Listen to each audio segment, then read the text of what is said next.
Welcome back to Blast Guys Reviews. In this review, we're going to be taking a look at the Boss Fight Studios 10th anniversary Vitruvian H.A.C.K.S Knight of Asperity Warrior of Chaos 1/18 scale action figure. These are for adult collectors at least ages 12 and up. And these are presented in pretty nice shiny gold trim packaging. You can see the trim around the artwork, which is fantastic. The gold plate there at the name. You can see that there is the Boss Fight Studio logo. I can show you the card after we open it up and take a look at the figure, because it is a collector-friendly packaging. You can remove the clamshell and slide out the card and remove your figure and then put it all back if you chose to do so. So that's pretty nice for open and carded collectors, so you can choose which you prefer. So as you can see, this is front of the packaging. You can see the figure and most of his accessories, and it looks amazing. There's really nothing to see on the sides and top. It's just, the card in the bubble, clear bubble. I'll show you the back here in just a second.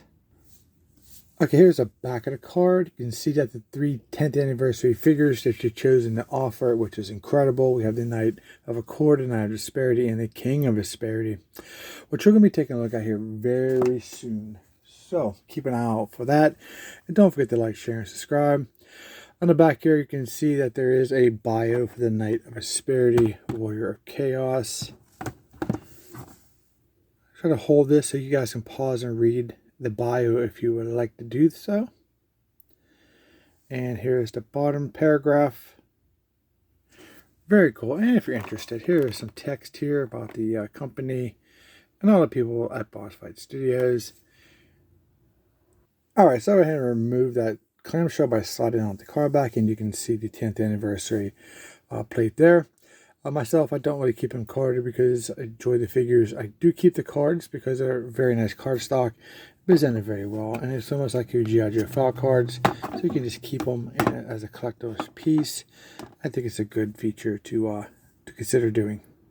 And here's a figure outside the clamshell. It looks pretty amazing. He is pre-installed with one of the current head options that you could use. This is very cool. It has the skull face with the chainmail headdress, and then there's 2 other options you can use. So you can actually armor build these. I bought 2 myself. I'm thinking about getting a 3rd. I'm not totally sure yet, but we'll see. So here you go. That head sculpt is insane.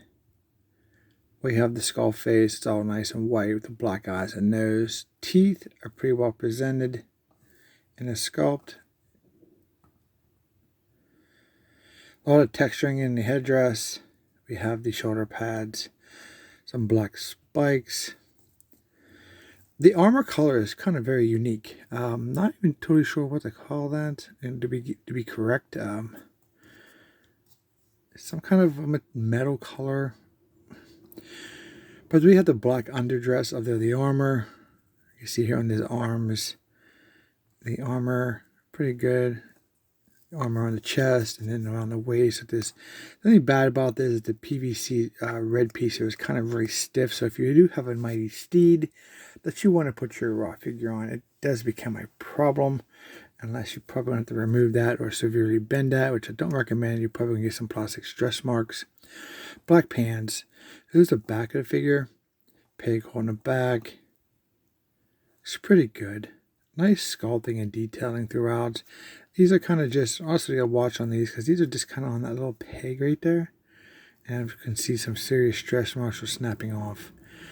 This lower leg armor is pretty nice. This is removable. You can see that one's higher than the other one from the packaging. You can take those off if you'd like. And I think most of the other armor is pretty much removable. This piece is kind of just attached here on the back where the peg hole is. Then he has his feet. It's pretty cool. Pointy feet, pointy toes. There's a hole in his feet for his stand. Pretty nice looking figure. The overall articulation is probably going to be pretty decent, but hindered a bit because of the overall armor. So for the head, it does rotate. You can see it gets caught up in here because of that little piece right there. But you just got to work your way around it if that's something you need to do. Up and down. Side to side, pretty good. For the arms, they are on a ball joint. They will rotate 360, but again, with these on there, you gotta kind of get around that because they will come out also and raise up. And you can see how it pushes away at that, and I'd be very careful so you don't get the stress. If that's something that matters to you, you can see they do rotate. There's also rotation at the elbow. The elbows do bend about 90 degrees, like that, almost. Then you have the in and out on this hand, and the rotation 360. And this hand and arm is pretty much the same. There is some articulation here at the lower upper ab, lower chest, side to side, back and forth, and then you have the waist that wants to rotate, but because of the way it's made, I think it's definitely hindered. I mean, you can get it if you just work around it like that. The legs, again, I don't go about that far because of the armor. I'm not going to force the figure, and it doesn't want to sit very well anyway, so don't see this being a very good horse option character for you. Then we have the double jointed knees, which is pretty nice. They feel good. They feel solid. No issues there. There is a thigh rotation. The feet go up and down, side to side, and all the way around if that's something that you need. But it gives you a lot of range of motion for poses and playability. So this is a very nice figure. You kind of got to go into it knowing that the aesthetics and the articulation is going to give or take there. And that's in every figure we ever buy, obviously. Now moving into the accessories, it does come with a good bit for the accessories. I think these range about $27.99 on their website and their affiliates' websites. So they might as well start from head to toe if that's something we want to do. So here's that. We talked about this head sculpt. We do get this helmet, which is pretty cool. We've seen these before in the other Night of Asperity offerings. Let's see if it fits. It really doesn't fit over that head sculpt, so you kind of just want to, make it flare out and really give it a good push. But I don't think that's meant for that. We do get an alternate head, which is just a skull, which is fantastic. This is cool because you can add it to your character, or you can just have these things sitting around somewhere looking pretty sick in your displays. Each one of the heads come with a ball peg, so that's really cool. So we're about trying to get that out.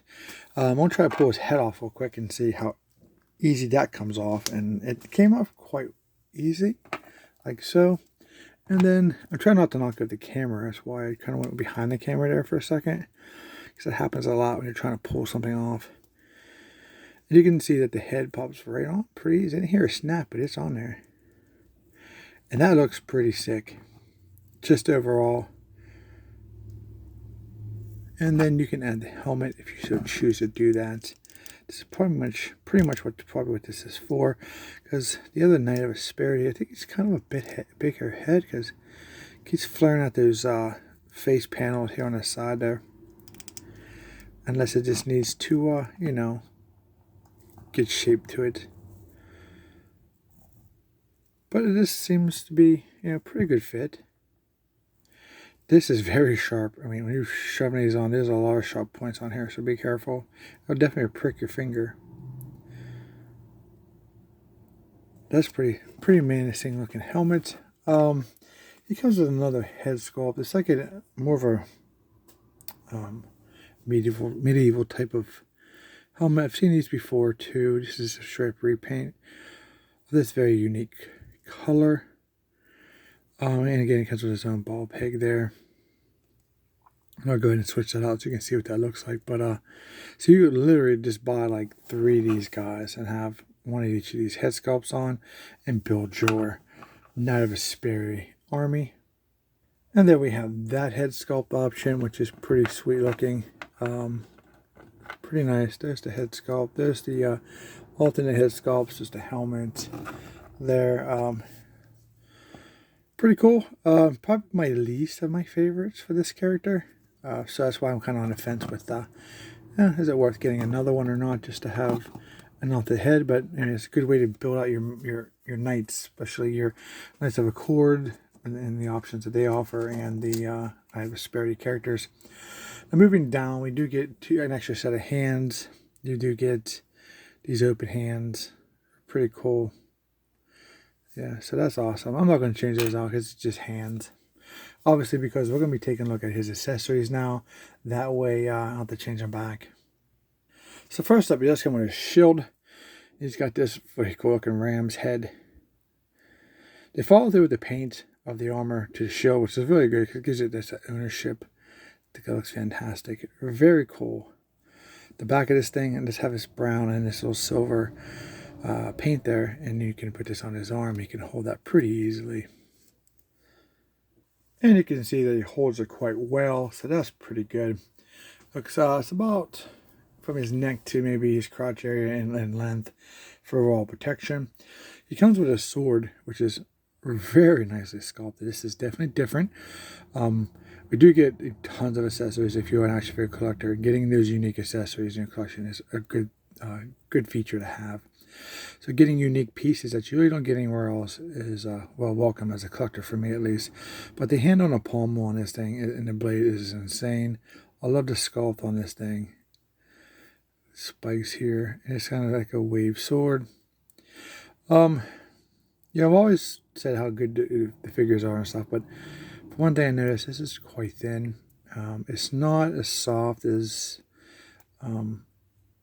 if you collect anything like G.I. Joe, past G.I. Joe classified figures, there's issue with those weapons, but it has a little bow to it, but it's stiff, but it's flexible. But to me, it should be a little thicker. The blade, at least, the handle's fine, and the pommel and stuff, but this is a little flexible. But nice looking sword nonetheless. Okay, so here is with that sword. You can see it holds it quite well. Pretty decent. I mean, you can position it however you want, but that's pretty cool nonetheless. Unfortunately, you do not get like a sword sleeve, obvious reasons, because you really can't put that in there because of the way the blade. I mean, the curved blade won't be an issue, but the spikes on the bottom, towards the bottom of the blade, that would definitely be a pain unless it just made a sword sleeve that comes up today, which is just kind of weird. But there's really nowhere to stow his weapon on his person, so that's so you have to choose one or the other. That's kind of why I'm happy I bought two, because bringing in an alternate weapon like this, so you have two characters, would be amazing. And have, because these are such, now this weapon is very nice. This is nice and solid, no issues there. Beautiful paint. The sculpt's nice. We got the black, like where the grips would be, the silver metal throughout the center here in the bottom, and then a nice feature here.